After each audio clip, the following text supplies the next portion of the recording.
Sukad pa kaniadto, ang mga Pilipino matawag na nga kabos sa ilang kaugalingong yuta, kaugalingong nasod, ang Pilipinas. Sa panahon pa sa mga Kastila, nag-antos na ang mga Indio sa pagpanamastamas sa mga paring apusado. Hangtod sa pag-abot sa mga Hapon ug Amerikano, padayon ang di makiangayong pagtagad kanila. Padayong nag-antos ang mga Pilipino, ug hangtod karon, bisag walay nagpailang mananako, kining perla sa silangan, kinahanglan gihapong makalingkawas sa rehas ug kadenang gipalibod sa mga naghawod, sa sulod man o sa gawas sa nasod. Sa matag nasod, ang kalig-on seguridad ug maayong panglawas maoy labing mahinungdanon sa mga lumulubyo. Usa sa paagi aron masiguro ang kalambuan sa nasod mao ang iyang panggobyerno. Apan, ang Pilipinas nasugamak man sa mga tulukibong kausaban sa ekonomiya ug katawhan, hinungdan nga ang mga problema sa kagahapon padayong nagbalda sa kasamtangang higayon nga maoy nagapugong sa kauswagan.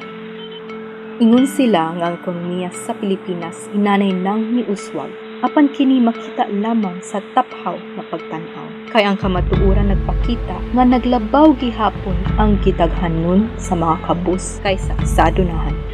Apan ang adunahan maoy naggunit sa dakong bahin sa kabtangan sabtang nag-ilog sa gagmayng bahin ang mga kabus. Wala kini naglayo sa nahitabo sa gobyerno. Gani, kung dili pareha, labaw pa ang mga anomalya o kontrobersiya nga padayong nagbalik-balik. Sama sa paglingkod sa mga posisyon, padayon ang anomalya o kontrobersiya ug gani magbalik-balik pa. Karong tuig 2016, atubangon na usab sa mga Pilipino ang piniliay na mahitabo lang matag 6 ka tuig. Ang mga Pinoy, ang gitawag nilang boss, ang ganahan nilang iparehas sa Makati, ang nagkinahanglan ug mapailubong nga tingog bisan pa sa mga dagkong responsibilidad. Ang kanunayang ignorante ug ang mga adunay abilidad nga magpabilanggo. Nagkinahanglan na pag-usab nga mopili kung kang kinsang makakamot nila isalib ang ilang makinabuhi sulod sa 60 ka tuig. Unsaon man nato pagtagtas sa maong adlaw? Unsaon man nato pagpangandam aron mapahimuslan ang atong gahom nga mopili og mga lider?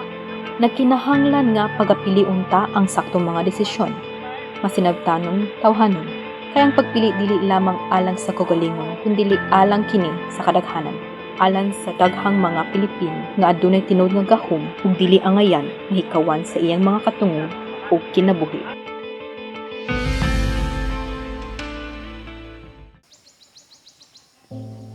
Kana mo ay makadaot sa tuong mga batanon kan drugs mo may problema sa tuong nasod kay asang mga krimen drugs sa mga mga na hold up tourist dili mo na agresibong dili mag drugs kani ra gyud namong gikan kaning traffic ra gyud sobra disiplina ra gyud mostly sa mga driver may disiplina kung na may disiplina ang mga driver dili ka kailangan dahan mi na dili sila mo focus on businesses kay we want na ang environment nasa part sa ilang mga products, platforms, diba? Kay marag among nabantayan ba kay dili kay sila mo focus anong mga laws about environmental issues.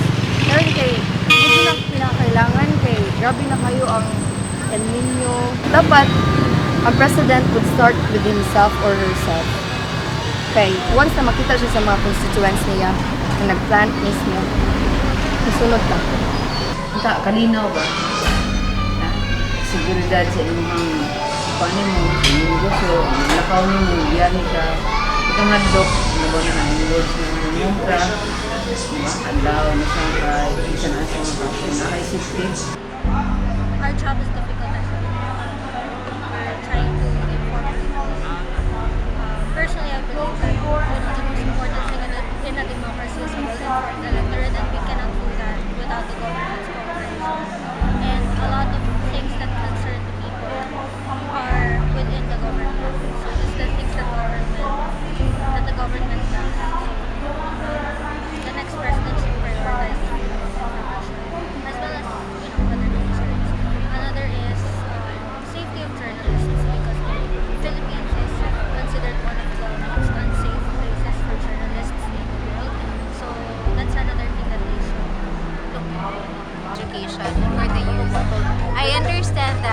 being in the position as a president of a country wouldn't really be easy. But when you see the youth in the country right now, I think we have to put more emphasis on the education. There's not much that are interested about what's happening in the local news, in the national level.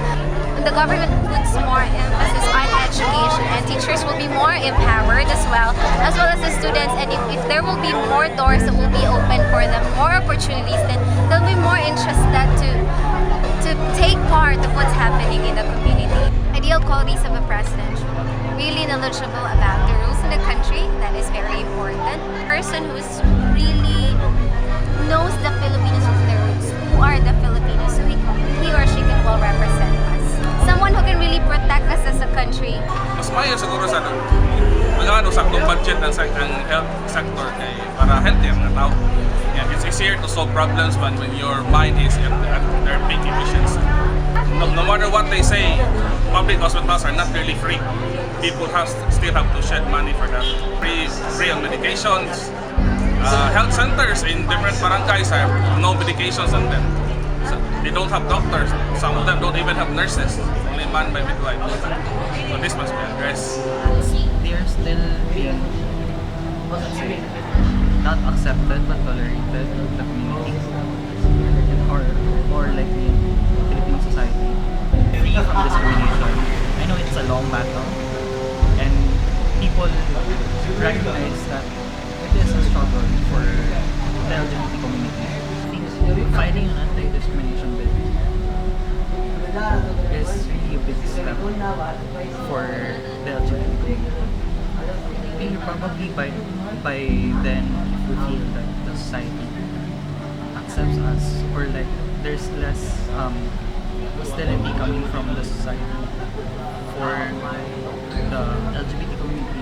Our society is not really a problem. But the people itself who will give problem to society. Ang problema eh. Ang tao lang naman ang bibigay ng problema. Pero alam ng bawat isa kung ano yung naging problema. So, ito ng tao na gusto talaga mag-create ng problema. Number one, ang tayo mag-create beneficyon na para sa inyong citizens. Kadua, ibase na itong aquarial, ibase na itong aquarial, ang ayan ang tanang kuhaon, ang katong mga independent aquarial. Ang personal is ang pag-interest sa tuition. Ito yung pinaka-crucial stage na sa mga students. Once mo, abot ang college, ako ba yung mga needs na The main point of it is more on empowerment because we are all different in its own right. So what I'm saying is, lain na tao information, lain na interest, economic.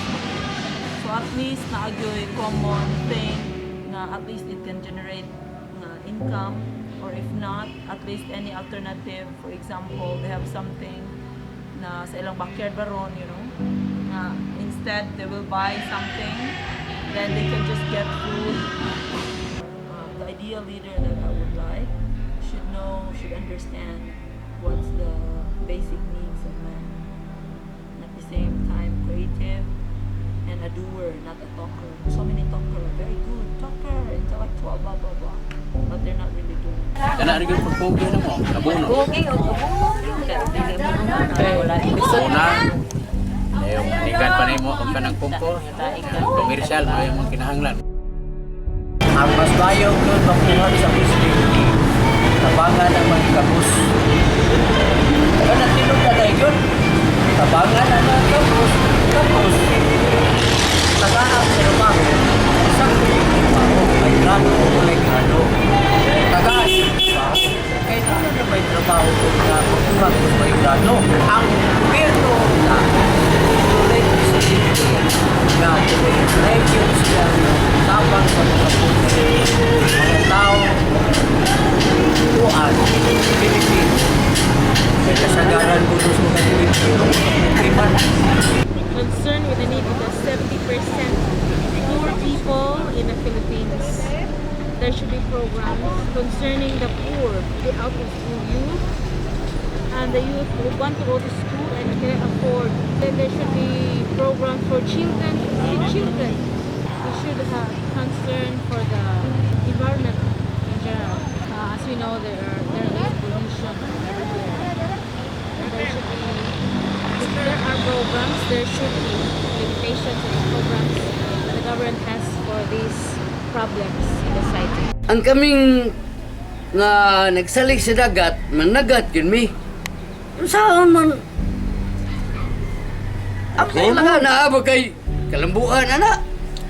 Way labot ang nagat, ana, uy. Huwag mo ni Sir, way labot ang nagat. Kung malambo, katurang to sa pisto, tingali sa naglingko diha, tingali sila ra mo, ulahan, kay malambo sila. Kung reklamo na, wan ay makuha ko na, mahimo ang nagatay eh. Wan ay mahimo. Di na, mabuhi lang pamilya, di na lang kasapi. Unsama ko na, o patarboon sila. Kagmayar kay migrado ng nagat. Nakatrabaho kami. Alam mo, pinaminti. Nangali karon na deklimo. Ito may pagkabay Tunay pagdaot pagkalingon ba? Nagat. Kaya po ito ito pagkabay. Kaya mo luna ba? Ipakaos pamilya. Ang amal nagat. Inom mo ba? Nabitay ng mga anak, mikan sa pagpanagat. Mabag ko ang pamaagi sa tibuok na Diyos. Kay daghan na ba yung lingkod? Wa man mabag ko. Nagdugang hinuon. Ang kinahanglan sa gobyerno kanina basic services na kinahanglan. Kung orang kinikilos mga tao, makakomodit sa mga panginahanglan, pag-health, naman, basta, trabaho, number one, ang pag-eskwela.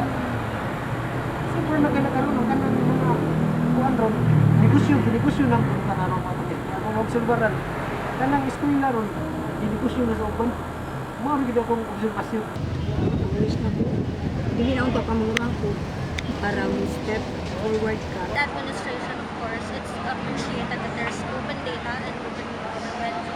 But the thing is, unless you formalize it into law, it doesn't have as much weight as it's supposed to. And the other is, hopefully, I wouldn't know if the next administration can address this, but hopefully in the coming administrations or in the coming years, the president or the government administration can also look into giving insurance to media workers, because the job is dangerous, but it doesn't